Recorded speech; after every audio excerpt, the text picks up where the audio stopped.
O senhor, inclusive, acerca da sua relação com o ex-presidente Bolsonaro, o senhor, inclusive, se tornou réu na Justiça Federal por prática de atos de improbidade, exatamente em razão desse uso indevido do cargo, desvio de finalidade, e assim também como a utilização de símbolos de imagem da Polícia Rodoviária Federal com o objetivo de favorecer a candidatura à reeleição do presidente Jair Bolsonaro. O que o senhor fala a respeito disso? Nós vamos juntar, se a senhora permitir, nós vamos juntar também esse processo lá do Rio de Janeiro com as nossas informações e a senhora vai verificar que eu nunca utilizei do cargo para benefício político eleitoral do presidente.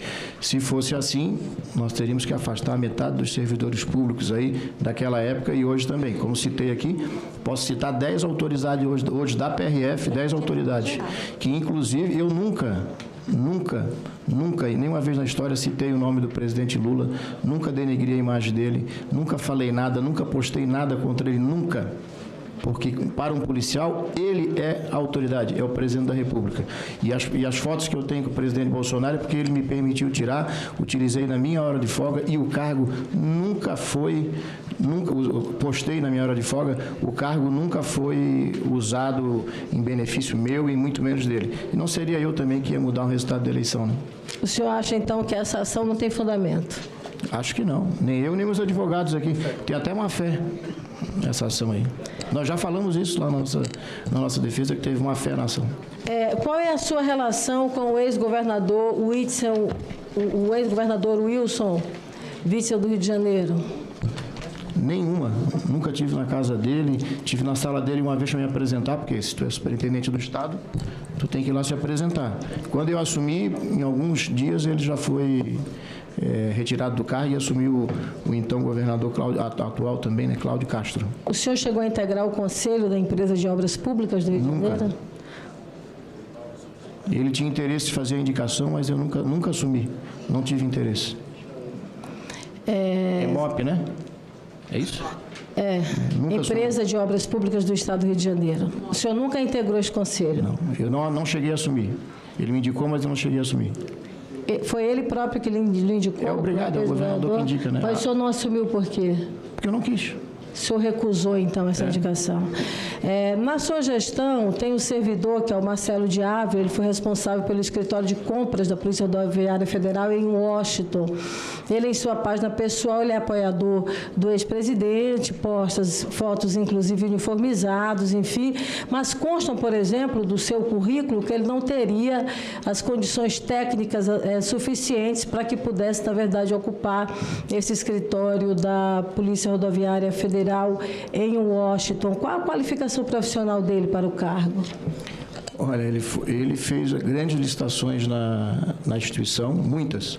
Ele esteve à frente, tem formação superior, né, que é obrigado para entrar na instituição. Ele não é o chefe do escritório lá, o escritório nem existe mais, o escritório foi extinto aí há um mês. E quem era o chefe da missão lá era um delegado federal. Não era o Ávila não era o chefe do escritório. Para trabalhar com licitação, basta ter conhecimento das normas em relação à licitação. Nos Estados Unidos ele não precisava falar inglês. Sim. Mas ele não tinha conhecimento suficiente da língua, o que consta, na verdade, no seu currículo. Aí tem que ver...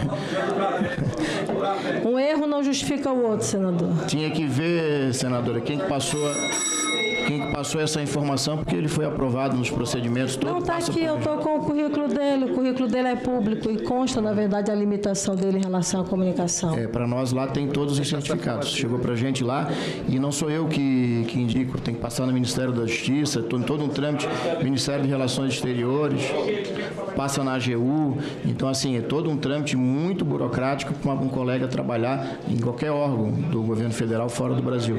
Senhor Silvinei, o senhor, na verdade, foi denunciado lá no final dos anos 90 pelo Ministério Público Federal por participar de um esquema de cobrança de propina para empresas de guincho que atuavam nas BR-101 e 280 em Santa Catarina. As informações constam, por exemplo, que as cobranças de propina chegavam a 40% do valor dos serviços. E ainda consta, por exemplo, a informação de que o senhor ameaçou dar um tiro na testa de uma das pessoas que o acusaram por deixar de pagar o valor da propina. Esses fatos ocorreram?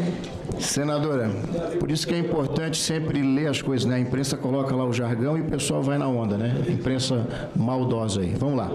Primeiro, eu estava investigando que eu era o chefe, um policial corrupto, que foi demitido por corrupção e depois ele recebeu uma nota de culpa, ou seja, foi demitido por 2 vezes, condenado na justiça. E começamos a investigar esse policial. Ele era um propineiro. O que ele fez? Se viu apertado, foi na Polícia Federal e falou um monte de besteira lá. O que fez a Polícia Federal? Quebrou o sigilo bancário de todos, inclusive o meu. O que diz o relatório da Polícia Federal? Silvinei Vasques, não tem nada a ver com isso aqui, não existe nada contra ele. Está lá no processo. Delegado federal assina embaixo. Aí, como é de costume da imprensa, como ocorreu agora, sempre que a gente vai se envolver em alguma coisa, sai uma notícia próxima, né? Fizeram a denúncia, minha e dos demais policiais, há 3, 4 dias antes de eu assumir a Superintendência de Santa Catarina. O que fez o juiz federal? Sequer aceitou a denúncia. Isso não existe crime nenhum contra mim. Só que isso aí ninguém publica. Os fofoqueiros de plantão que andaram aí destruindo a instituição também não levam a informação. Por que o senhor não respondeu, por exemplo, ao site Metrópolis, quando ele fez a solicitação do teor, por exemplo, dessas informações? A senadora? E através da lei de acesso à informação, e o senhor se negou a dar essas informações? Eu, primeiro, eu não tenho obrigação nenhuma de estar falando com o repórter. Não tenho obrigação. Eu falo com aqueles que têm o princípio ético. Por que fala lá no Código de Ética do Jornalista? Você tem que checar, inclusive, para replicar. Está lá. Artigo 4º do Código de Ética do Jornalista. Não fazem. Então, eu não tenho obrigação nenhuma, eu, pessoa. E aí, o Metrópolis tem acesso, viu, senadora, ao processo, é só solicitar. Então, vai se observar lá que a Polícia Federal me isentou e essa mentira que eles colocam que o processo foi prescrito é mentira, porque prescreveu para os demais, porque eu sequer o juiz aceitou, o juiz da primeira vara criminal de Joinville contra a minha pessoa.